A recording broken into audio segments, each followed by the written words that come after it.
Hello. In this week's Torah portion, Vayechi, the patriarch Jacob is on his deathbed. He blesses his children one by one and says a few words about each. Of his sons Zebulun and Issachar, he says, quote, Zebulun shall dwell by the seashore. He shall be a haven for ships, and his flank shall rest on Sidon. Issachar is a strong-boned ass, crouching among the sheepfolds. When he saw how good tranquility was and how pleasant the country was, he bent his shoulder to the burden and became a toiling serf. End of quote. Tradition tells us that the tribes of Zebulun and Issachar complemented each other.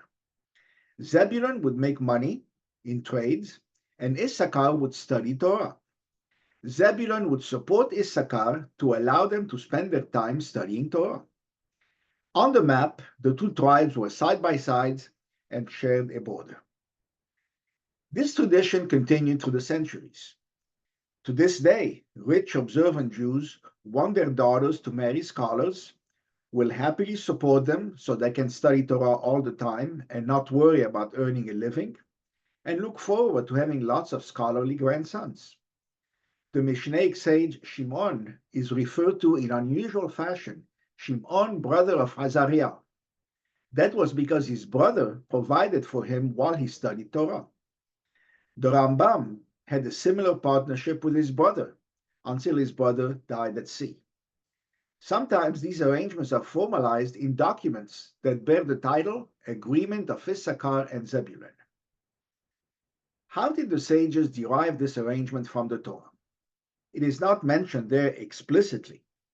The Midrash explains, quote, Zebulun bring his wares in ships, as the Torah says, and he shall be a haven for ships.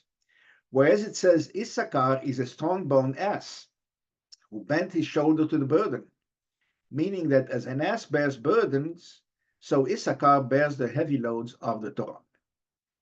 When the Torah calls Issachar crouching among the sheepfolds, it alludes to the two rows of disciples who sat before them in the Sanhedrin. The phrase he became a toiling serf alludes to the 200 heads of the Sanhedrin who were of the tribes of Issachar. As it says in Chronicles, when describing from whom King David took advice, and the children of Issachar were men who knew how to interpret the signs of the times to determine how Israel should act. Their chiefs were 200, and all their kinsmen followed them. End of quote.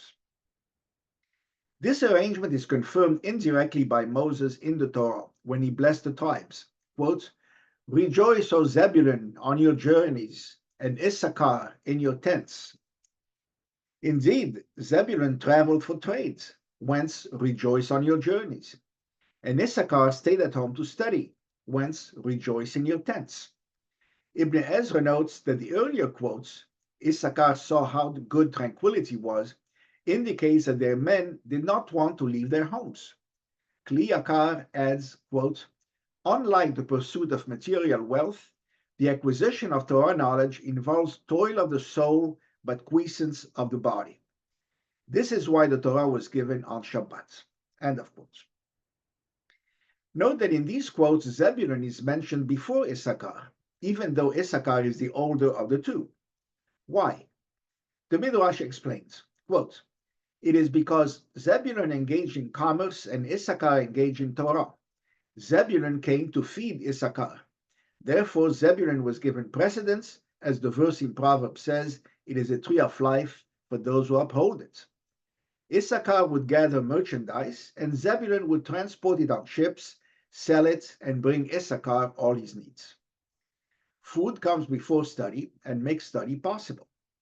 Zebulun made Issachar's work possible, and so is mentioned first.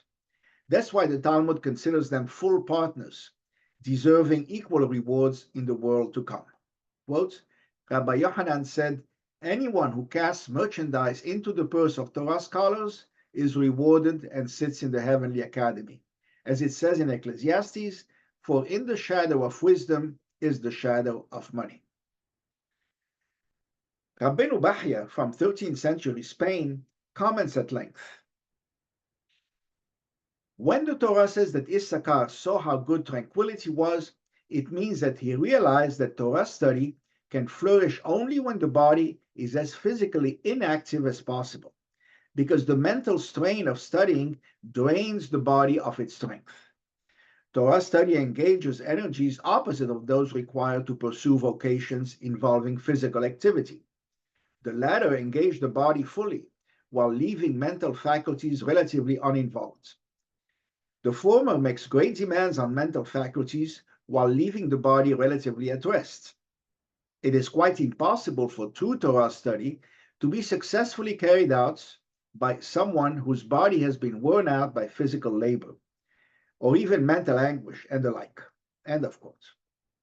So he says it's a zero-sum game. The more time you spend in physical labor, the less successful you will be in studying. Does everybody agree with this arrangement? No. Maimonides in particular strongly rejected the notion that Jews must help financially other Jews to study Torah. Quote, all this is wrong. There is not a single word, either in the Torah or in what the sages said, to lend credence to it. As we look into the sayings of the Talmudic sages, we do not find that they ask people for money, nor did they collect money for the honorable and cherished academies. End of quote. He was commenting on what Hillel said in Pirkei Avot. Anyone who derives worldly benefit from the words of the Torah removes his life from the world. For him, depending on the charity of others to study Torah is a form of benefiting from the Torah, and so it is prohibited. He lost that battle. Now, should Torah scholars be exempt from doing anything else?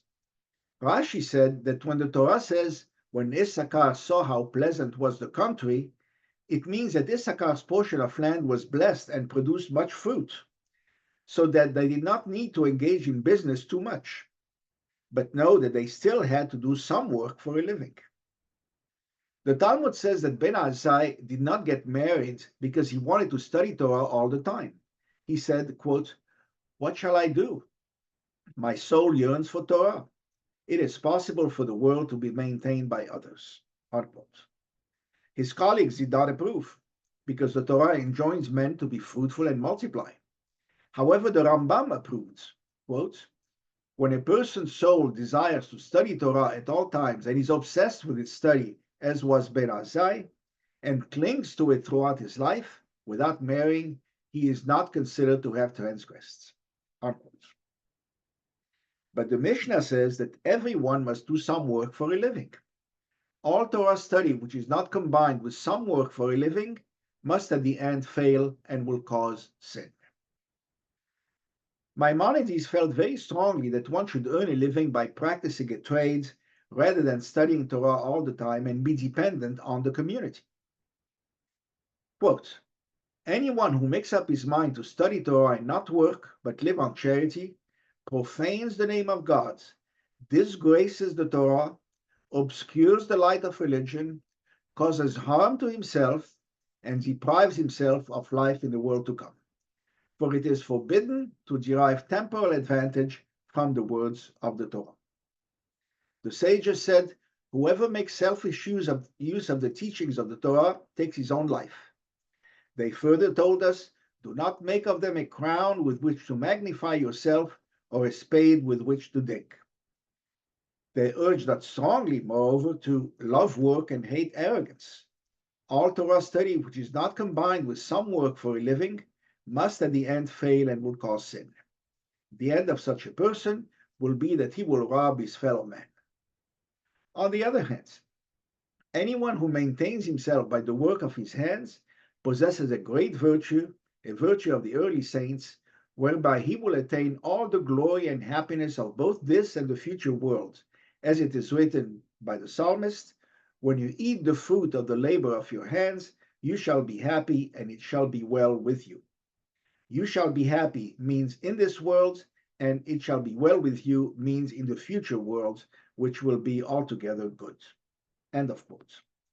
He also adds, it's better to earn a drachma as a weaver or a tailor or a carpenter than to accept a paid position as a rabbi.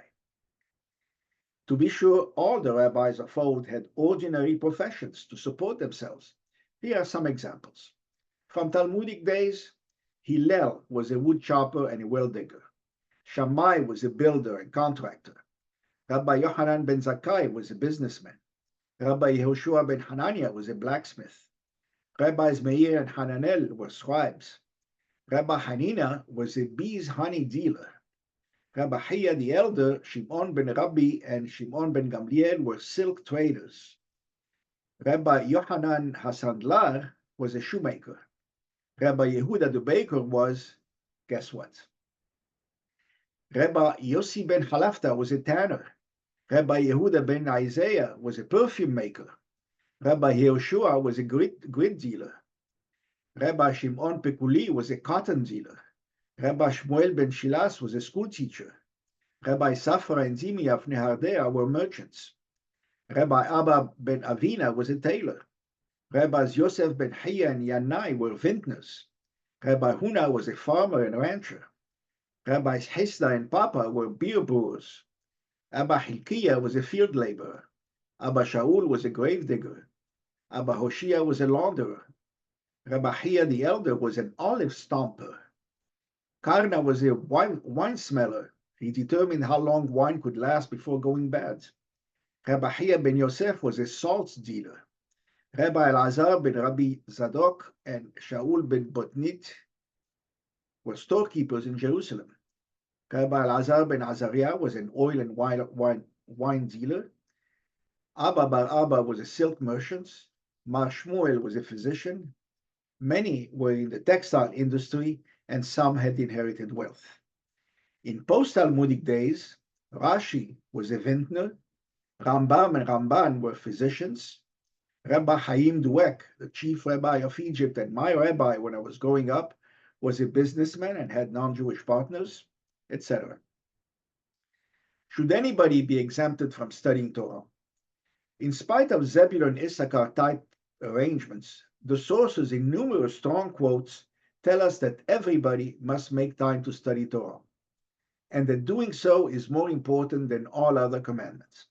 For example, the Mishnah says, quote, "The following are the things for which a man enjoys the fruits in this world, while the principal remains for him in the world to come: honoring father and mother, performing righteous deeds, and making peace between people. And the study of the Torah is equal to all of them put together. V'talmud Torah keneged kulam." The Mishnah also says, Rabbi Meir said, "Whoever occupies himself with the Torah for its own sake is worth the whole world. He is called beloved friend, one who loves God and humankind and gladdens them." The Talmud tells us how sad God is when people don't study Torah. Quote, "The Holy One, blessed be He, cries every day for those who are able to engage in Torah study but do not do so." And even during the first 3 hours of the day, the Holy One, blessed be He, sits and studies Torah. So, are rich people who support scholars exempt from studying Torah? Or maybe studying it less intensely than others? What is the extent of their obligation to study? Answer: there's no official hard minimum. Shammai taught that everyone should set aside a fixed time to study Torah.